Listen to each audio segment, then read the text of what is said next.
देश में धान किसानों के जीवन में सुगमता, आय में वृद्धि और खुशहाली लाने के उद्देश्य से कार्यरत Savannah seeds private limited company लगातार भारत के अधिक से अधिक किसानों को फुल पेज डीएसआर तकनीक को अपनाने के लिए जागरूक कर रही है। धान की खेती के परंपरागत तरीके से इतर फुल पेज डीएसआर तकनीक किसानों के लिए एक नई राह प्रस्तुत करती है, जिसमें समय की बचत, जल की कम खपत और श्रम में कमी जैसे अनेक लाभ शामिल हैं। फुल पेज डीएसआर तकनीक क्या है, धान की खेती में इसके प्रयोग से किसान किस प्रकार लाभान्वित हो सकते हैं, इसे अपनाने में उन्हें कौन कौन सी चुनौतियों का सामना करना पड़ता है और दीर्घकालिक रूप से इसके क्या सकारात्मक प्रभाव हो सकते हैं। इन सभी महत्वपूर्ण विषयों पर अधिक जानकारी प्राप्त करने के लिए कृषि जागरण ने सवाना सीड्स प्राइवेट लिमिटेड के सीईओ और एमडी श्री अजय राणा के साथ विशेष बातचीत की। प्रस्तुत हैं इस बातचीत के प्रमुख अंश। सर, फुल पेज डीएसआर तकनीक क्या है और यह धान की खेती में कैसे क्रांति ला रही है? विवेक जी, आपको और कृषि जागरण के दर्शकों को मेरा बहुत बहुत नमस्कार। फुल पेज जो टेक्नोलॉजी है, ये हम धान में एक ऐसा परिवर्तन किए हैं कि धान की जो खेती परंपरागत खेती है हमारी, वो हम रोपाई विधि से करते हैं, ट्रांसप्लांटेड जिसको बोलते हैं। फुल पेज टेक्नोलॉजी से किसान सीधी बुआई से धान की खेती कर सकता है, जिसको कि हम डायरेक्ट सीडेड राइस कहते हैं। डायरेक्ट सीडेड राइस में सफलता के लिए 3-4 चीज़ें बहुत महत्वपूर्ण हैं। एक तो ये कि भाई जो किस्म है वो सीधी बुआई के लिए उपयुक्त हो। तो हमने सवाना सीड्स ने इस तरह के बीज तैयार किए हैं। हमारे सवा ब्रांड से आते हैं, सवा 134, सवा 127। ये 2 हाइब्रिड्स को, इनको हम स्मार्ट राइस भी कहते हैं, इनको हमने कन्वर्ट किया है फुल पेज टेक्नोलॉजी में। तो एक म्यूटेशन ब्रीडिंग एक विधि होती है, म्यूटाजेनेसिस, जिससे कि हमने इन 2 हाइब्रिड्स में खरपतवार निरोधी क्षमता डेवलप की। एक खरपतवार नाशक है इमेजेथाइपर। तो इमेजेथाइपर का अगर आप धान में वैसे स्प्रे करते हैं तो इमेजेथाइपर सेलेक्टिव नहीं होता धान के लिए। वो धान के जो खरपतवार है उनको भी ख़त्म करता है, लेकिन अगर उसमें टॉलरेंस नहीं है वो खरपतवार नाशक के प्रति, तो धान को भी ख़त्म कर देगा। तो हमने धान के पौधे में म्यूटाजेनेसिस के थ्रू ये प्रतिरोधी क्षमता डेवलप की। तो एक तो हमने इस तरह का धान का पौधा तैयार किया कि जिसकी जड़ें मजबूत हों, तना मजबूत हो और जो कि ज़्यादा संख्या में भी लग सके। जब हम सीधी बुआई करते हैं तो पौधों की संख्या बढ़ जाती है, और फिर क्या होता है कि जब वो पौधा जम के आता है, हमने सोइंग कर दिया, डायरेक्ट सीडिंग कर दिया धान का, तो डायरेक्ट सीडिंग में किसानों को पहले समस्या बहुत आती थी, जिन्होंने भी प्रयोग करने की कोशिश की डायरेक्ट सीडिंग की, खरपतवार की। तो ये हमने जो बताया मैंने कि खरपतवार नाशक प्रतिरोधी क्षमता, इससे किसान बाद में जब वो जम के आया और खरपतवार भी उसके साथ जम के आते हैं, तो उस समय ये खरपतवार नाशक वजीर के नाम से आता है, उसका किसान स्प्रे कर देंगे तो जो खरपतवार हैं उनका कंट्रोल हो जाएगा।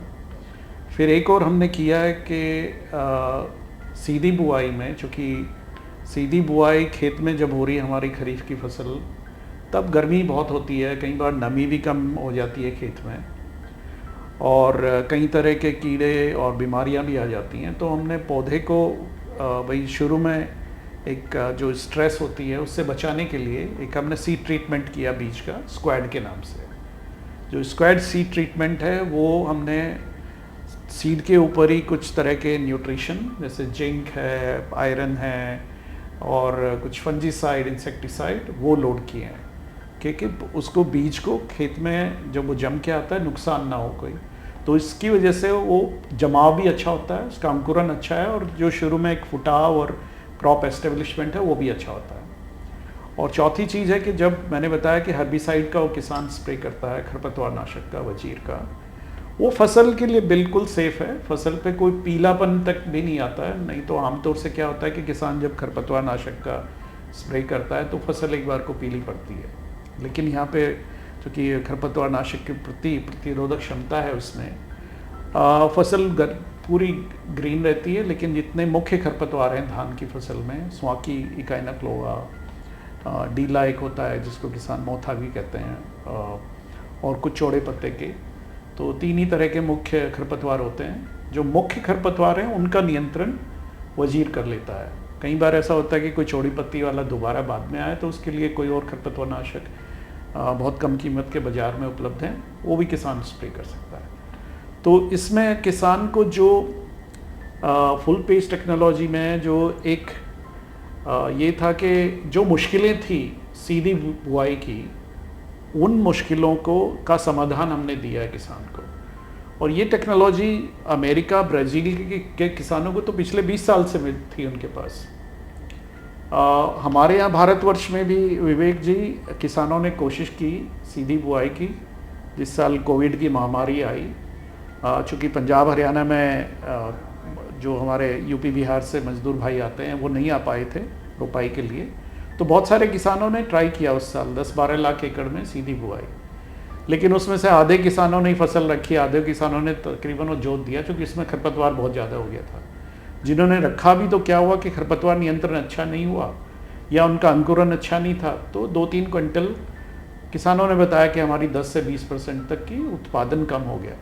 तो बहुत सारे किसान जिन्होंने सीधी बुआई कोशिश की वो वापस रोपाई पे चले गए।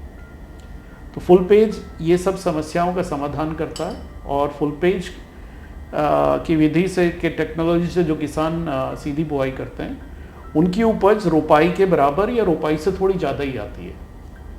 और इसके बहुत सारे फ़ायदे हैं जो मैं आपको बताऊंगा। सर, फुल पेज डीएसआर तकनीक के विकास और प्रचार के दौरान तकनीकी और बाजार संबंधी चुनौतियां क्या रहीं, और सवाना सीड्स ने इसका समाधान कैसे निकाला? देखिए, कहीं एक तो भाई साइंटिफिक चैलेंजेस थे जब हम टेक्नोलॉजी को डेवलप करते हैं।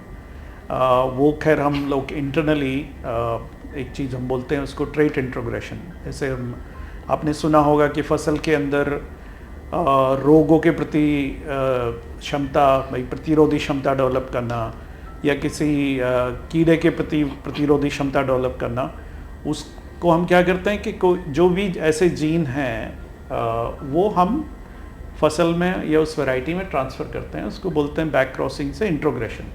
तो देवर साइंटिफिक चैलेंज थे जो हमने एड्रेस किए कि भाई, और फिर ये भी कि ये जो हमने स्मार्ट राइस की 2 मैंने बताए आपको, सवा 134 और 127।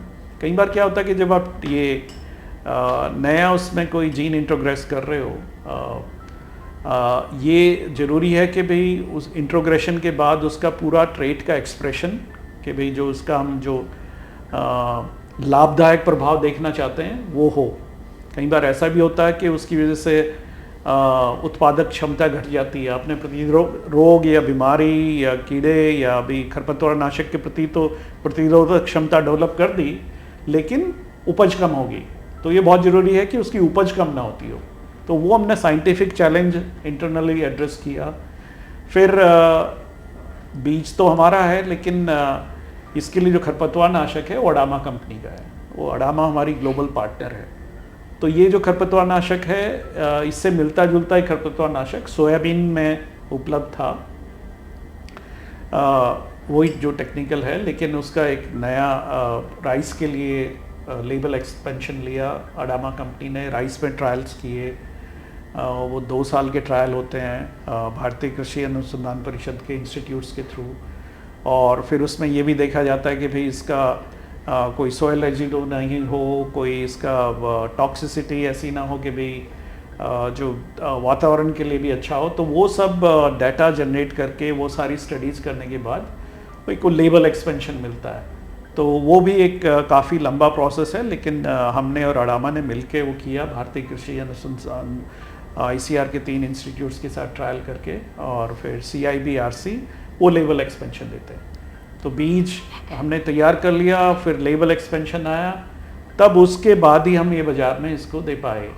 तो इस साल हमने खरीफ में मई के महीने में बाज़ार में दिया। ये तो मैंने बताया इंटरनल और जो रेगुलेटरी चैलेंजेस हैं, लेकिन किसानों को हम लोगों ने 3 साल से दिखाना शुरू कर दिया था। किसान के खेत में, जिसको हम डेमोन्स्ट्रेशन बोलते हैं या प्रदर्शनी प्लॉट, वो हम पिछले 3 साल से छोटे स्तर पे कर रहे थे। 1-1 एकड़ के प्लॉट तो पिछले 3 साल में करीब हमने 600 जगह पे इसके प्रदर्शनी प्लॉट लगवाए थे, किसानों को दिखाने के लिए, समझाने के लिए कि भाई किस तरीके से उनको ये तो पता है रोपाई की विधि से कैसे खेती करनी है, लेकिन सीधी बुआई में, डायरेक्ट सीडिंग में कैसे खेती करनी है, और कब खरपतवार नाशक का स्प्रे करना है, कब खाद डालना है, कब दूसरे और कोई दवाई और उनका स्प्रे करना है। तो किसानों को भी हमने ट्रेनिंग 3 साल से देना शुरू किया था।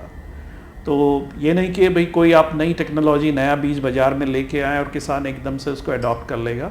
उससे पहले उसको हमें ट्रेनिंग और एक नई विधि के बारे में, उसकी एग्रोनॉमिक प्रैक्टिसेस क्या चेंज होंगी, तो वो सब किया। सर, फुल पेज डीएसआर तकनीक को भारत में अपनाने से धान की खेती पर और किसानों की आमदनी में क्या प्रभाव पड़ा है? देखिए, मैं आपको मुख्य तौर से बताऊंगा कि धान की खेती में किसान का काफ़ी बड़ा खर्चा होता है लेबर का। ऑलमोस्ट 20 से 25% जो कॉस्ट ऑफ कल्टीवेशन है, उनकी खेती का जो खर्च है वो लेबर का होता है। और जब धान का हम खेत तैयार करते हैं, जो भी किसान वो पहले खेत की जुताई करके फिर उसमें पानी छोड़ते हैं और उसके बाद उसमें वो पडलिंग करते हैं, उसको पंजाबी में, हिंदी में कद्दू भी कहते हैं। वो उसमें ट्रैक्टर ला के और बड़ा पहिया लगा के वो मिट्टी को ऊपर नीचे करते हैं, और उसका मुख्य जो उद्देश्य किसान का होता है कि नीचे एक पैन तैयार करते हैं कि जिससे कि पानी खड़ा रहे खेत में, नीचे ना जाए। तो पडलिंग ऑपरेशन में किसान को करीब 1500 से 2000 रुपये खर्च करना पड़ता है। उसमें 10 से 12 लीटर डीजल लगता है। अगर उनका खुद का ट्रैक्टर नहीं है तो भाड़े पे लाना पड़ता है।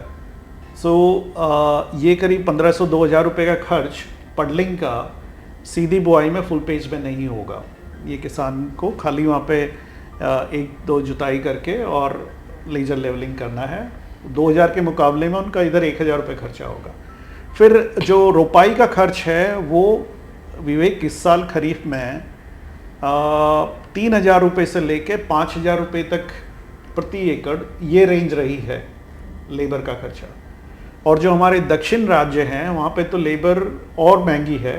दक्षिणी राज्यों में तो 6 से 7000 रुपये प्रति एकड़।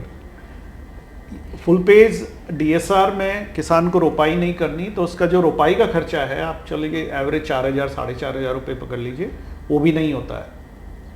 फिर किसान को ये रोपाई में आपने फिर वो हर्बिसाइड भी एक स्प्रे करते हैं, लेकिन उसके बावजूद भी एक वीडिंग उनको मैनुअल भी करानी पड़ती है मजदूर लगा के, उसका भी 1 से 1500 रुपये खर्चा है। तो कुल मिला के अगर हम देखें किसान की जो बचत है फुल पेज की विधि में, वो 1 एकड़ में 7000 से 8000 रुपये प्रति एकड़ की बचत है। लेकिन अगर मैं बात करूं मध्य प्रदेश और छत्तीसगढ़ की, वहाँ पे एक वीडी राइस, जिसको किसान वहाँ पे करगा या सादा बोलते हैं, ये एक जंगली धान होता है जो किसी खरपतवार नाशक से नहीं मरता। तो किसानों को ये पहचान में भी जब आता है जब इसकी फ्लावरिंग शुरू हो जाती है और इसके पौधे लंबे जाते हैं और बहुत छोटा या काला या लाल रंग का बीज आता है। वो बीज फिर गिर जाता है खेत में और फिर ये अगले साल फिर होता है। तो किसान भाइयों को इसको निकालने के लिए लेबर पे बहुत खर्च करना पड़ता है। किसानों ने बताया कि 6 से 8000 रुपये प्रति एकड़ सादा या करगा वाइल्ड राइस को निकालने में खर्च करते हैं। फुल पेज में क्या है कि जो खरपतवार नाशक वजीर है, वो ये जो सादा या करगा है, वीडी राइस है, इसको भी कंट्रोल करता है। तो किसानों को वो जो मैनुअल वीडिंग करानी पड़ती थी वो भी बचत होती है। और जो ये उपज में नुकसान करता है, क्योंकि जिस समय किसान भाई इसको निकाल रहे हैं तब तक तो वो खाद पानी सब ले चुका है, वो ऑलमोस्ट 25-30% उपज का नुकसान कर चुका है। तो बहुत बड़ा फ़ायदा किसानों, इनफैक्ट यूपी, पंजाब, हरियाणा में हम सोचते थे वहाँ पे वाइल्ड राइस की या वीडी राइस की प्रॉब्लम कम है, लेकिन अभी मैं जैसे गया पिछले महीने अब हार्वेस्टिंग के टाइम पे, तो यहाँ के किसानों ने भी बताया यहाँ पे उसको हरियाणा पंजाब में न्यामन कहते हैं। तो आप देखेंगे ये हरे रहते हैं, ये लंबे प्लांट होते हैं थोड़े बुशी से, दूसरी फसल पक जाती है और ये खड़े रहते हैं।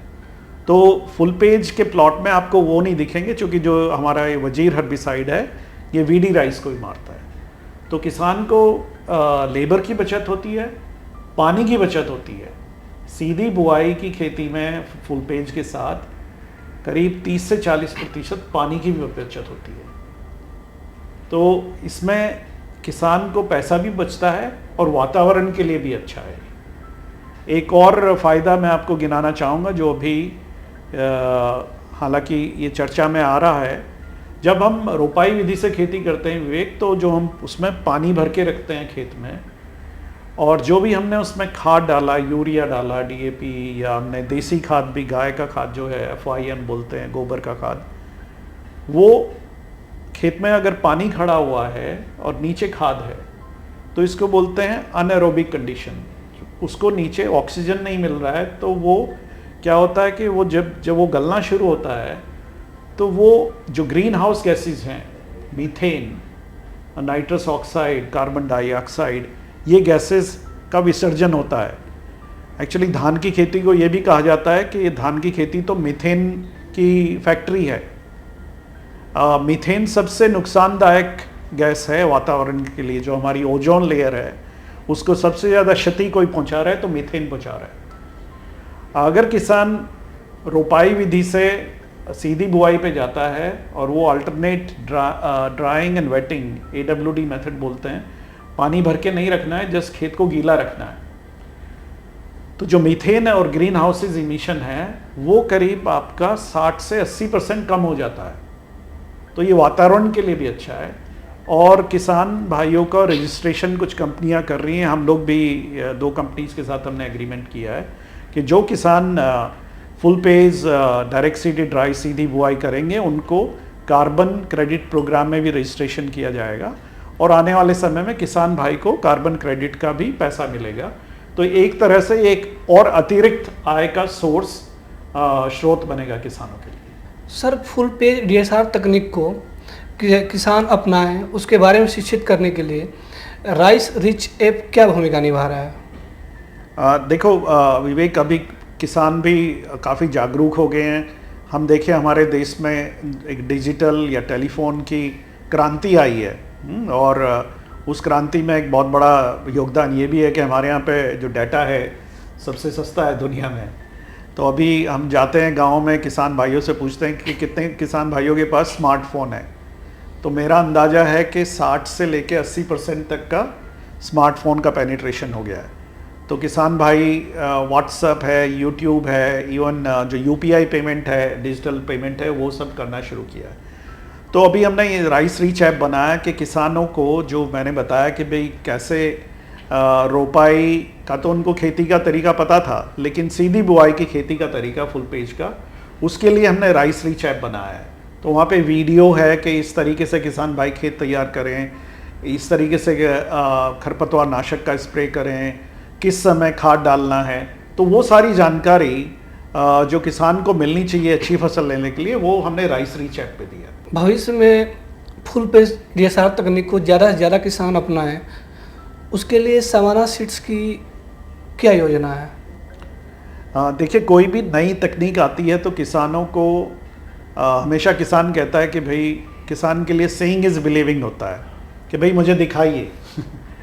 तो हमने जो इस साल करीब 5 स्टेट्स में विवेक हमने कमर्शियल रिलीज़ किया है, और तकरीबन 15,000 एकड़ में किसानों ने लगाया है। और हमने इसके अलावा 500 एकड़ के आसपास डेमोन्स्ट्रेशन भी दिए हैं। तो ये जहाँ पे भी लगा है, जहाँ पे हमने डेमोन्स्ट्रेशन दिए हैं, तो हम करीब 1 लाख किसानों को इन खेतों पे लाके दिखा रहे हैं कि भाई किसान भाई, आप अपने सामने देखिए।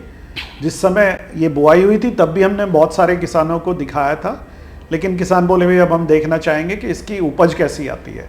तो पिछले 1 महीने से, हम सितंबर से शुरू किया था एक कैंपेन, और ये मिडिल ऑफ नवंबर तक जाएगा। और हमारा एक्चुअली टारगेट है कि कम से कम 2 लाख किसानों को हम खेत में ला के दिखा सकें। फिर राइस रीच के थ्रू भी हम किसानों तक पहुंच रहे हैं, जो डिजिटल मीडिया है उसके थ्रू भी पहुंच रहे हैं, सोशल मीडिया में जहाँ पे किसान देखते हैं कोई नई जानकारी दे लेते हैं। और जैसे आपका इलेक्ट्रॉनिक मीडिया कृषि जागरण है, आपका मैगजीन है, प्रिंट और इलेक्ट्रॉनिक मीडिया, उनके थ्रू भी हम किसानों तक पहुंच रहे हैं कि ज़्यादा से ज़्यादा किसानों को जानकारी मिले और वो ये टेक्निक को अपना सकें। सर, फुल पेज डीएसआर तकनीक की उपलब्धियां अभी तक की क्या रही हैं और इसका भविष्य में भारत में जो धान बीज उद्योग है उस पर उसका क्या प्रभाव पड़ रहा है? देखिए विवेक, मैं तो उपलब्धि अभी यही बताऊंगा कि अभी तो खैर पहला ही सीजन था टेस्ट मार्केटिंग का, कि भाई जो किसानों ने लगाया है वो अधिकांश किसान, लाइक 90% से ज़्यादा किसान इससे खुश हैं, जिन्होंने समय से वही खरपतवार नाशक का प्रयोग कर लिया या ड्रिल से सोइंग ठीक किया है। कोई भी टेक्नोलॉजी नहीं आती है तो कुछ ना कुछ समय लगता है सीखने में, लेकिन 90% किसान अगर किसी टेक्नोलॉजी से खुश हैं, किसान भाई खुद बता रहे हैं हमें कि भाई पानी की हमें बहुत बचत है इस विधि से, लेबर हमारी बचती है। तीसरा वो बोलते हैं कि भाई ये विधि आसान है। अगर रोपाई तैयार करके फिर वो नर्सरी तैयार करके रोपाई करते हैं, उसके मुकाबले में किसान बोलते हैं कि यहाँ पे तो हम एक दिन में 7 से 8 एकड़ की बुआई करके, अगर किसी किसान भाई के पास 10 एकड़ है, बोलते हैं 2 दिन में मेरी बुआई हो जाती है, लेकिन जब उन्हें रोपाई करानी पड़ती है तो बहुत समय लगता है। और किसान भाई बोल रहे हैं कि अगर आने वाले समय में उनको ये कार्बन क्रेडिट का भी फ़ायदा मिलेगा तो ये है कि भाई आम के आम गुठलियों के दाम कि भाई किसान को का खर्च भी कम हुआ, किसान की उपज भी अच्छी निकली, किसान को एक सहूलियत भी हुई, वातावरण के लिए भी अच्छा है, और उनको बाद में अगर कार्बन क्रेडिट का पैसा मिल जाए तो वो एक अतिरिक्त आय का साधन होगा।